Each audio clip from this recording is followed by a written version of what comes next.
Let's diagram the compression refrigeration loop, air conditioning. We'll start with a looped tube, a closed looped tube, and we'll fill it with coolant. Coolant or refrigerant is a fluid that, in this case, has a boiling point somewhere near room temperature. A fluid may be a liquid or a gas, and here, it will be a bit of both. Now, let's insert a pump into our closed loop of coolant and begin circulating the coolant around. At the other side of our diagram, opposite the pump, we'll insert a valve. Think of a faucet that's almost closed, letting just a bit of fluid through, but keeping most of it back, building up pressure on the upstream side of the valve. Very quickly, we'll see that we have most of the fluid on one side of the loop, a high-pressure side downstream of the pump and upstream of the valve. The other, low-pressure side, downstream of the valve and upstream of the pump, has less fluid because the pump is busy trying to move the fluid around faster than the valve is letting it through. Here we draw from our aerosol can example.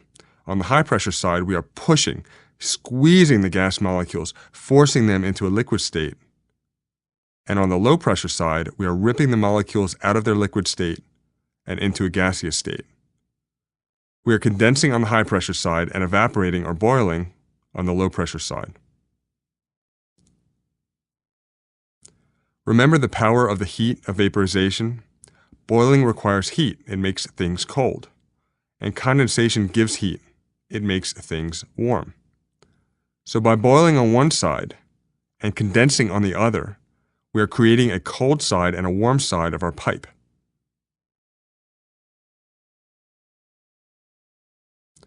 Now, let's position the cold side on the inside of our building and the warm side on the outside of our building, and add 2 fans, one per side, to bring air over each pipe. We might then draw in room air at room temperature, say 70 degrees Fahrenheit, run it over a cold pipe, and supply it back to the room at 50 degrees.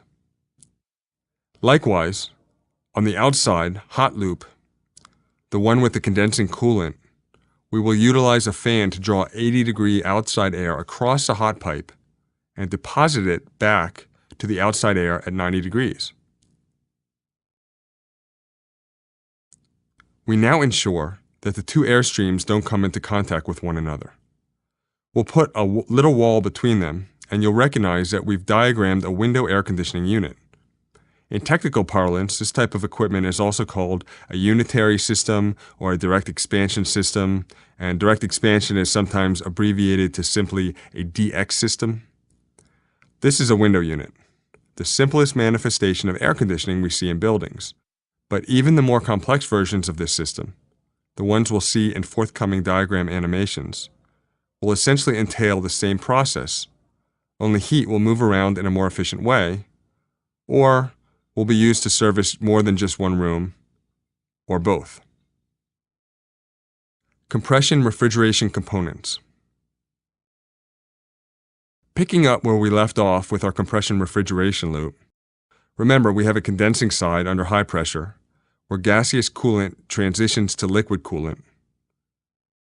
It's the hot side, and over opposite it we have an evaporating side, under low pressure, where liquid coolant transitions back to gas. It's the cold side. Each side has air blowing across the pipe.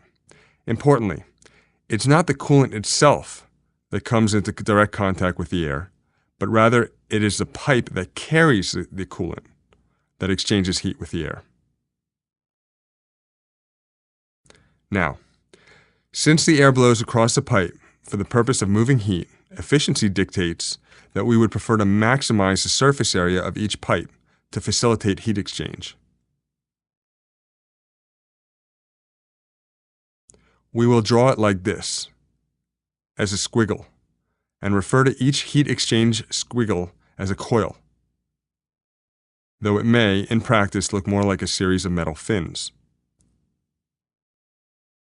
The part of the loop where evaporation takes place, the cold side, is termed the evaporator, and the portion of the loop where the gaseous fluid condenses is termed the condenser.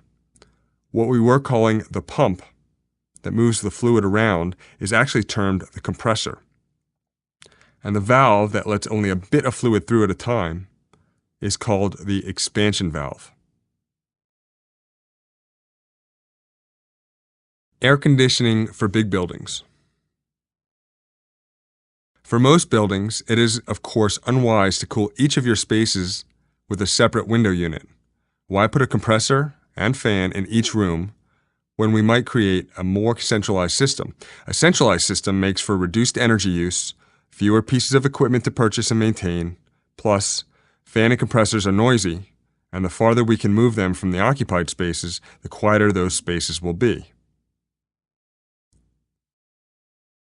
Air performs reasonably at carrying cold air, but water is better at heat exchange and does a superior job keeping cold over long distances. For this reason, many buildings, and some campuses or city districts, utilize chilled water. In this regime, pumps carry water chilled on the evaporator side, which is to say the cold side, of the compression refrigeration loop, to sometimes distant air handling units. The air handling unit then blows air across coils of chilled water rather than coils of chilled coolant as we saw in previous examples, thereby cooling 70-degree return air to 50 degrees for distribution through ducts.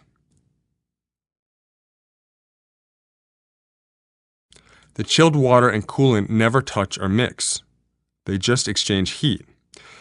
To picture this, you might imagine a closed-loop pipe of coolant moving through a barrel of water, which is part of a separate closed loop.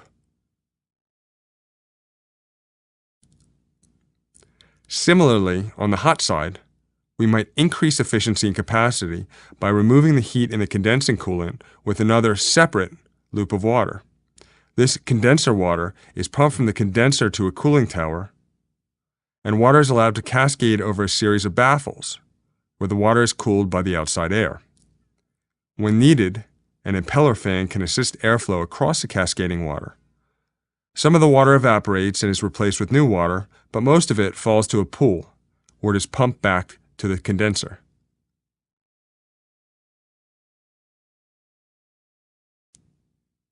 This distribution network using water is complicated, but not exceptionally complex. Let's review. Water is cooled by the evaporator and distributed to the air handling units to cool room air. A separate loop of water cools the condenser and carries its heat to the outside air via a cooling tower. You've seen cooling towers on roofs and adjacent to buildings, or as part of central chiller plants. The machine that does the compression refrigeration loop in this layout is termed a chiller. As we've seen, the recirculated air is cooled by the chilled water coil in the air handling unit, but that's a bit of a lazy simplification. In fact, we will use the air handling unit not only as a thermal comfort device, but also an indoor air quality device.